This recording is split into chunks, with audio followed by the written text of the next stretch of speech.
Hi, ഇതെന്താണെന്ന് അറിയാവോ? ഇതാണ് കേട്ടോ നമ്മുടെ ദുരിയാൻ പഴങ്ങളെ. ഇപ്പം മരത്തിന് ചോടിപ്പോയി പറക്കിക്കൊണ്ട് വന്നതാണ് കേട്ടോ. ഇതിന് വല്ലാത്തൊരു വൃത്തിയുടെ സ്മെല്ലും ഉണ്ട്. ഇതിന്റെ മണം കൊണ്ടാണോ, ഗുണം കൊണ്ടാണോ, ടേസ്റ്റ് കൊണ്ടാണോ എന്താണെന്നറിയില്ല. ഇതിനെ പഴങ്ങളെ രാജാവെന്നും കൂടെ പറയുന്നുണ്ട് കേട്ടോ. ഇത് എത്ര ഉയരത്തിൽ നിന്ന് താഴ്ത്തി ആടിയാലും ഇത് ചളങ്ങില്ലേ, പഴുത്ത് കഴിയുമ്പോൾ തന്നെ താഴ്ച ആടിക്കോളും. അങ്ങനെ കുറേ ഗുണങ്ങളുണ്ട്. പിന്നെ അതുപോലെ തന്നെ പോഷകസമ്പുഷ്ടമാട്ടോ നമ്മുടെ ഈ ദുരിയാൻ പഴം. ഇത് കണ്ടോ, പഴുത്ത് കഴിയുമ്പോൾ ഇത് തന്നെ ഇങ്ങനെ വിണ്ട് കീറി വരും കേട്ടോ. ഇത് നമ്മൾ ഇത് പൊളിക്കാൻ ഇങ്ങനെ കഷ്ടപ്പെട്ട് തോന്നും വേണ്ടേ, തന്നെ നല്ല സുഖമായിട്ട് നമുക്കിങ്ങനെ പൊളിച്ചെടുക്കാൻ പറ്റിയേ. ഭയങ്കര മുള്ളായതുകൊണ്ട് ഭയങ്കര ബുദ്ധിമുട്ട്. കണ്ടോ, നല്ല ചക്കച്ചള പോലെയാണ് ഇരിക്കുന്നത്. ഇതൊന്ന് എടുത്ത് ടേസ്റ്റ് ചെയ്യുക. സൂപ്പർ ടേസ്റ്റ് ആയിട്ട് വാങ്ങും. ഇതിന് എത്രത്തോളം മണം ഉണ്ടെന്ന് പറഞ്ഞാൽ അതിൻ്റെ ഇരട്ടി 10 ഇരട്ടി ഇതിന് നല്ല അടിപൊളി മധുരമായിട്ട്. ഒരു പ്രാവശ്യം നമ്മളിത് കഴിച്ചു കഴിഞ്ഞാൽ പിന്നെ ആരാണ് ഇതിന് അഡിക്റ്റ് ആയി പോകും.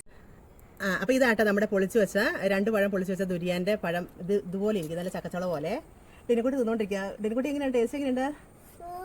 സൂപ്പർ. ഇത് ടേസ്റ്റ് അത്ര ഇഷ്ടമല്ലാത്തവർക്ക് നമുക്ക് ഒരു അടിപൊളി ജ്യൂസ് ഉണ്ടാക്കിക്കൊണ്ട് വരാം കേട്ടോ, കാണിച്ചു തരാവേ.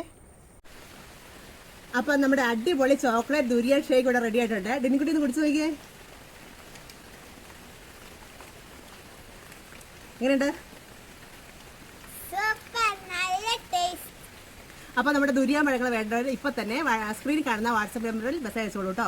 സ്റ്റോക്ക് അധികം ഇല്ലേ. അപ്പം ബൈ.